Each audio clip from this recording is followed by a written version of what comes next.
नमस्कार दोस्तों central government अपने एम्प्लॉयज़ को सैलरी पे कमीशन के हिसाब से पे करती है। अब तक जो सेवन्थ पे कमीशन लागू था उसके हिसाब से गवर्नमेंट सैलरी पे कर रही थी, लेकिन अभी हाल ही में अक्टूबर माह में सेंट्रल गवर्नमेंट के द्वारा एट्थ जो पे कमीशन है उसे अप्रूव कर दिया है। अब ये एट्थ पे कमीशन है वो 1 जनवरी 2026 से लागू होगा।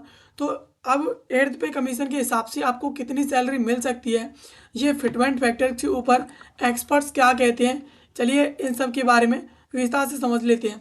वैसे जो एट्थ पे कमीशन आने वाला है उसके अंदर लेवल के हिसाब से आपको सैलरी दी जाएगी, जिसमें लेवल 1 से 18 लेवल तक इसमें लेवल्स जो है इसमें डिसाइड की गई है। चलिए इसके बारे में थोड़ा विस्तार से समझते हैं। तो अभी हाल ही में नरेंद्र मोदी लेड कैबिनेट के द्वारा एट्थ पे कमीशन को अक्टूबर माह में अप्रूव किया है, जिसके थ्रू सेंट्रल गवर्नमेंट अपने लाखों एम्प्लॉयज़ को और पेंशनर्स को उनके हिसाब से जो है सैलरी और उन्हें पेंशन पे करती है। अब यहाँ पर जितने भी एम्प्लॉयज़ हैं, पेंशनर्स हैं, वो गवर्नमेंट से एक्सपेक्ट कर रहे हैं कि उनकी जो सैलरी है और इसके अलावा पेंशन है वो अब गवर्नमेंट एट्थ पे कमीशन के थ्रू अब हाइक करने वाली है, यानी बढ़ाने वाली है। अब इसके इम्पोर्टेंट डेट्स की बात करें टाइमलाइन की, तो जो इफेक्टिव डेट है एट्थ पे कमीशन की वो 1 जनवरी 2026 है, यानी 1 जनवरी 2026 से 8वां वेतन आयोग लागू हो जाएगा। एंड इसके अलावा करंट स्टेटस की बात करें तो अभी सेवन्थ पे कमीशन लागू है, जो 31 दिसंबर 2025 तक पूरी तरीके से लागू रहेगा। फ्रीक्वेंसी की बात करें तो सेंट्रल गवर्नमेंट हर 10 साल के बीच में अपना वेतन आयोग जो है रीसेट करके दोबारा से वेतन आयोग बनाती है अगला, और उसके हिसाब से जो रिवाइज जो बेसिक पे होता है, अलाउंस होता है, पेंशन होती हैं, वो अपने एम्प्लॉयज़ को गवर्नमेंट जो है वेतन आयोग के हिसाब से उन्हें प्रोवाइड करती है। अब यहाँ पर जो डीएनएस अलायंस है सैलरी हाइक के हिसाब से एंड जो कमीशन है वो डीएनएस जो अलायंस है उसे इन्फ्लेशन के हिसाब से गवर्नमेंट जो है डिसाइड करती है, यानी इसे इन्फ्लेशन के हिसाब से गवर्नमेंट जो है सैलरी में जोड़ती है। एंड इसके अलावा 18 लेवल की बात करें तो यहाँ पर जैसे ही सैलरी बढ़ेगी एम्प्लॉयज़ की, वो लेवल पर डिपेंड करती है कि आपकी लेवल कितनी है। और यहाँ पर सेंट्रल गवर्नमेंट के द्वारा 18 लेवल्स डिसाइड की गई हैं। इसमें पहली लेवल है वो एंट्री लेवल है, एंड इसमें ग्रुप डी के जो एम्प्लॉयज़ हैं वो इसमें काम करेंगे। एंड इसके अलावा लेवल 2 से लेकर 9 तक इसमें ग्रुप सी के एम्प्लॉयज़ आएंगे। एंड इसके अलावा लेवल 10 से लेकर जो 12th है उसमें ग्रुप बी के एम्प्लॉयज़ आकर के काम करेंगे। एंड इसके अलावा और जो 13 से 18 तक जो लेवल है उसमें ग्रुप ए के एम्प्लॉयज़ आते हैं, जिसमें टॉप ऑफिशियल्स यानी शीर्ष अधिकारी एंड जो कैबिनेट सेक्रेटरीज हैं वो इसमें आते हैं। तो इस प्रकार से सेंट्रल गवर्नमेंट के द्वारा 18 लेवल्स डिसाइड की गई हैं, जिसमें एक लेवल पर ग्रुप डी के हैं। एंड इसके अलावा 2 से 9 तक ग्रुप सी, 10 से 12 तक ग्रुप बी, एंड इसके अलावा 13 से 18 तक इसमें ग्रुप ए के एम्प्लॉयज़ हैं, उन्हें इस हिसाब से सैलरी पे की जाएगी। एंड इसके अलावा अब यहाँ पर फिटमेंट फैक्टर है वो क्या रहने वाला है, तो फिटमेंट फैक्टर यहाँ पर सैलरी हाई को कैलकुलेट करने के लिए एक बहुत ही ज़्यादा इम्पोर्टेंट है। इसके डेफिनेशन की बात करें तो फिटमेंट फैक्टर का उपयोग यहाँ पर बेसिक पे को कैलकुलेट करने के लिए किया जाता है। प्रीवियस ईयर यानी सेवन्थ पे कमीशन का जो फिटमेंट फैक्टर है वो 2.57 है, यानी 2.57 है। इसके हिसाब से जो है 7वें वेतन आयोग के अंदर जो गवर्नमेंट एम्प्लॉयज़ हैं, पेंशनर्स हैं, उन्हें उनका वेतन और पेंशन गवर्नमेंट प्रोवाइड करती है। अब यहाँ पर एस्टिमेट सेवन्थ पे कमीशन के अंदर फिटमेंट फैक्टर क्या रहने वाला है, तो रिपोर्ट्स के अनुसार और एक्सपर्ट्स के डिस्कशन के अनुसार यहाँ पर 3 फिटमेंट फैक्टर्स हैं वो यहाँ पर डिसाइड किए गए हैं। पहला फिटमेंट फैक्टर है 1.92, ये कंजर्वेटिव है एंड लोवेस्ट है, यानी ये पारंपरिक रूप से ये फिटमेंट फैक्टर चला आ रहा है। एंड इसके अलावा दूसरा जो फिटमेंट फैक्टर है वो 2.15 है, ये मध्यम वर्गीय है, मॉडरेट है। एंड इसके अलावा इसमें 2.57 है, ये optimistic and highest fitment factor है जो वर्तमान में गवर्नमेंट अभी यूज़ कर रही है सेवन्थ पे कमीशन के अंदर।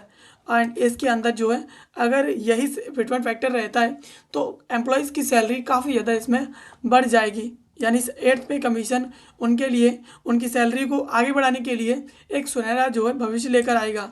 एंड इसके अलावा करंट बेसिक पे की बात करें, यानी सेवन्थ पे कमीशन के अंदर किस प्रकार से सैलरी प्रोवाइड की जा रही है, तो इसके अंदर समझने के लिए तो जो लेवल 1 है उसके अंदर 18,000 तक सैलरी प्रोवाइड की जा रही है, 18,000 तक। लेवल 5 के अंदर जो है 29,200 तक सैलरी प्रोवाइड की जा रही है, यानी 29,200 तक।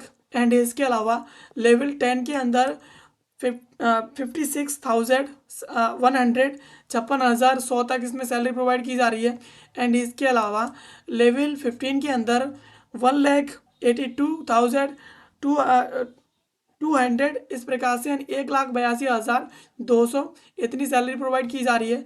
एंड इसमें टॉप जो लेवल है 18, उसके अंदर 2,50,000 तक इसमें सैलरी प्रोवाइड की जा रही है, 2,50,000 रुपये तक। यानी करेंट जो बेसिक पे आपको प्रोवाइड की जा रही है वो 7th पे कमीशन के हिसाब से पे किया जा रहा है, जो आपके लिए यहाँ पर लेवल 1 से लेकर के नीचे की तरफ जाता है लेवल 18 तक, तो ये काफ़ी ज़्यादा यहाँ पर हाइक हो जाता है। एंड इसके अलावा प्रोजेक्टेड की बात करें, यानी इसमें 3 सिनेरियोज दिए गए हैं, इसके हिसाब से आप कैलकुलेट कर पाएंगे कि आपकी सैलरी जो है, अगर आप गवर्नमेंट एम्प्लॉइज़ हैं तो आपकी सैलरी किस प्रकार से जो है आगे बढ़ेगी। इसमें सैलरी के लिए एक बेसिक फार्मूला यूज़ किया जाता है, जिसे रिवाइज बेसिक पे इक्वल टू यहाँ पर करेंट बेसिक पे मल्टीप्लाइड बाई होता है फिटमेंट फैक्टर, यानी जो भी फिटमेंट फैक्टर रहेगा उसके हिसाब से करंट बेसिक पे में आप मल्टीप्लाई करेंगे। एंड इसके अलावा उसी के हिसाब से आपकी सैलरीज 3 डिफरेंट सिनेरियोज के हिसाब से आपकी सैलरीज यहाँ पर हाइक होगी। पहला जो सिनेरियो है, इसमें अगर फिटमेंट फैक्टर 1.92 रहता है कंजर्वेटिव तरीके से, यहाँ पर जो पारंपरिक रूप से चला आ रहा है, तो ये एक्सपेक्टेड अब तक का सबसे लो जो है फिटमेंट फैक्टर है। इसके अंतर्गत आपको सैलरी अगर लेवल 1 पर रहती है तो 34,560 रुपये रहेगी, लेवल 5 पर रहती है तो 56,064 रहेगी, लेवल 10 पर रहती है तो 1,07,712 रहेगी, अगर लेवल 15 पर रहती है तो 3,49,824 रहेगी। एंड इसके अलावा अगर लेवल 18 पर रहती है तो टॉप ऑफिशियल्स को यहाँ पर 4,80,000 रुपये तक जो है सैलरी मिलेगी। यानी ये एक पारंपरिक है और इसके हिसाब से आपको सैलरी प्रोवाइड की जाएगी। एंड सिनेरियो 2 की बात करें तो इसमें जो फिटमेंट फैक्टर है वो 2.15 रखा गया है, यानी ये एकदम मॉडरेट है। इसके अंतर्गत अगर आपकी सैलरी हाइक होती है तो आपको लेवल 1 के अंतर्गत 38,700, लेवल 5 के अंतर्गत आपको 62,780, एंड इसके अलावा लेवल 10 के अंतर्गत 1,20,615 रुपये, एंड इसके अलावा लेवल 15 के अंतर्गत आपको 3,91,730 रुपये, एंड इसके अलावा लेवल 18 के अंतर्गत आपको 5,37,500 रुपये सिनेरियो नंबर 2 के अंतर्गत आपको मिलेंगे। एंड इसके अलावा सिनेरियो नंबर 3 की बात करें तो यहाँ पर फिटमेंट फैक्टर अगर 2.57 रहता है, ऑप्टिमिस्टिक है, यानी ये सिर्फ अनुमानित है, और हायर है, जो प्रीवियस वेतन आयोग में 7th पे कमीशन में उपयोग किया गया है गवर्नमेंट के द्वारा।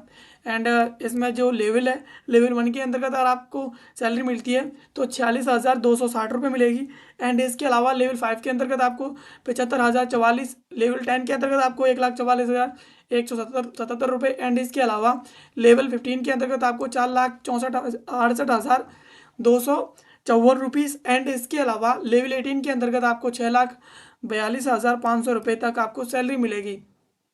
तो वर्तमान में जो वेतन आयोग यूज़ किया जा रहा है वो 7th वेतन आयोग है, और 7th वेतन आयोग में आपका फिटमेंट फैक्टर है वो 2.57 है। और अगर गवर्नमेंट 8th पे कमीशन में भी इसी फिटमेंट फैक्टर को अगर यूज़ करती है तो आपकी सैलरी यहाँ पर 46,260 रुपये से बढ़ कर के यहाँ पर टॉप ऑफिशियल तक जो है 6,42,500 रुपये तक जा सकती है।